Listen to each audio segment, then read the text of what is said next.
இத்தனை நினப்பு என் மேல இருந்தும் எட்டி போகலாமோ? கட்டுப்பாடு இருந்தும் கட்டிக்கு முன்னே ஒட்டிக்கொள்ளலாமோ? முத்தமிட்டா மோசம் என்ன உண்டாகும்? சத்தமிட்டா உன் நிலைமை என்னாகும்? புது வளையல அரைச்சு தொண்டையில தான் நினைச்சு மாமன் கிட்ட பேச போற மணிக்கணக்கா. தூண்டாமணி விளக்க தூண்டி விட்டு எரிய வச்சு ஓ முகத்தை பார்க்க போற நாள் கணக்கா. அந்த இந்திரன் சந்திரனும் மாமன் வந்தா எந்திரிச்சு நிக்கணும்.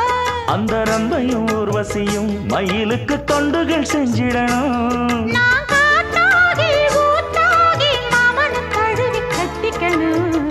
தூது வளையல அரைச்சு தொண்டையில தான் நினைச்சு நானும் கூட பேச